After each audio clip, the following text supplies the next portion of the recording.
네.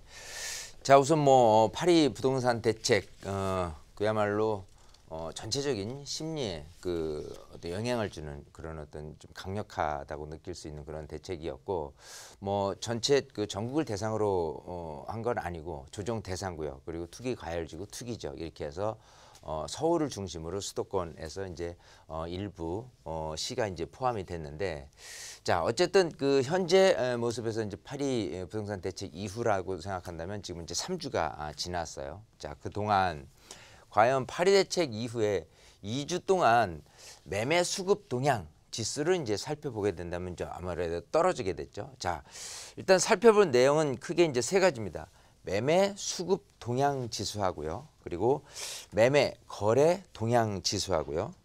자 그리고 매수 우위 지수. 자 요 세 가지를 토대로 해서 진행을 할 텐데, 자 일단 서울의 아파트입니다. 이 서울의 아파트가 이제 사자 분위기에서 이제 파는 분위기죠. 자, 이걸 매매 수급 동향 지수를 살펴보면 일단은 100 이하가 된다면 수요보다는 이제 공급이 많아지는 형태이기 때문에 아무래도 이제 팔자가 이제 우세한 상황으로 변하게 됐고요.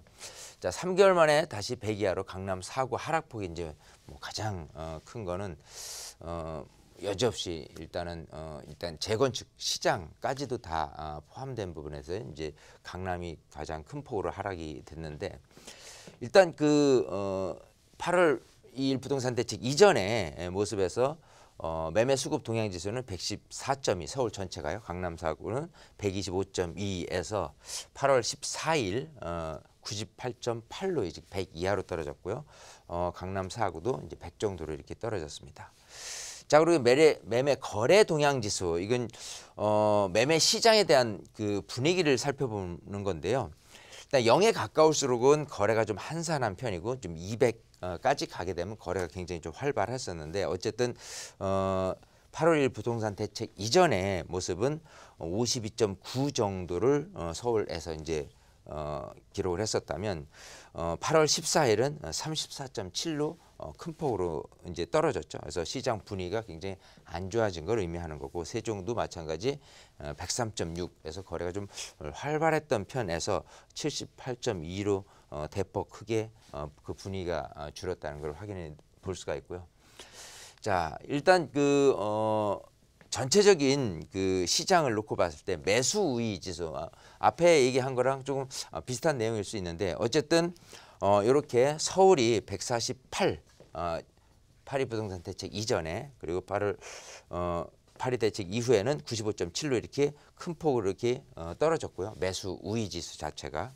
그리고 전체적으로 강남이 큰 폭으로 떨어지고 강북 지역도 이제 떨어졌습니다. 자, 그러면 전체적인 부동산 시장이 완전히 다 가라앉았느냐라고를 보면은 그럼에도 불구하고, 자 강북 및 한강 이남 일부 지역 같은 경우는 매매가 상승폭이 다시 넓어지는, 좀 높아지는 이런 경향이 있는 곳이 있다는 거예요. 자 이게 풍선 효과라고 얘기를 하죠. 지금 전체적인 부동산 시장에서 이렇게 조정 대상 지역이 아닌 곳 같은 경우에 그 아파트의 거래량이 좀 늘어난 모습하고 일관되게 이 서울 안에서도 강남 4구 같은 경우는 이런 식으로 보합 내지 하락세로 이어진 부분이고요.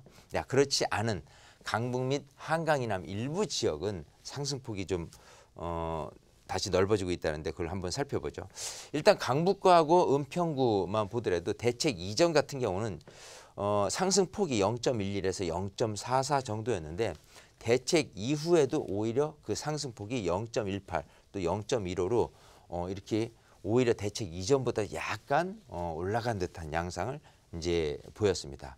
자 마포구라든지 관악구, 금천구 여기 같은 경우는 일단 대책 이전보다는 0.57, 0.67, 0.3에서 일단은 하락은 했어요. 상승폭이 둔화는 됐는데, 이렇게 바로 일주일 후에 하락한 모습에서 그 일주일 지난 8월 14일, 8월 7일하고 8월 14일 비교를 해보니까 0.15에서 0.16로 올랐고, 0.01에서 0.9로 또 0.07에서 0.1로 또 이렇게 잠깐의 어떤 그 둔화된 모습에서 다시 약간 회복되는 상승률을 지금 보이고 있는 지역들이 있어요. 자 이걸 봤을 거라면 일단 그 시장의 심리적인 부분은 분명히 가라앉은 거는 맞지만 그럼에도 불구하고 실수요자 중심으로 움직이는 이런 지역 같은 경우는 오히려 거래량이 좀 늘었지 않겠느냐라고 생각이 되고요. 어쨌든 지금 조정 대상 지역 안에서 이제 양도세 중과라는 부분까지는 일단 내년 4월까지는 한시적으로 지금 거래가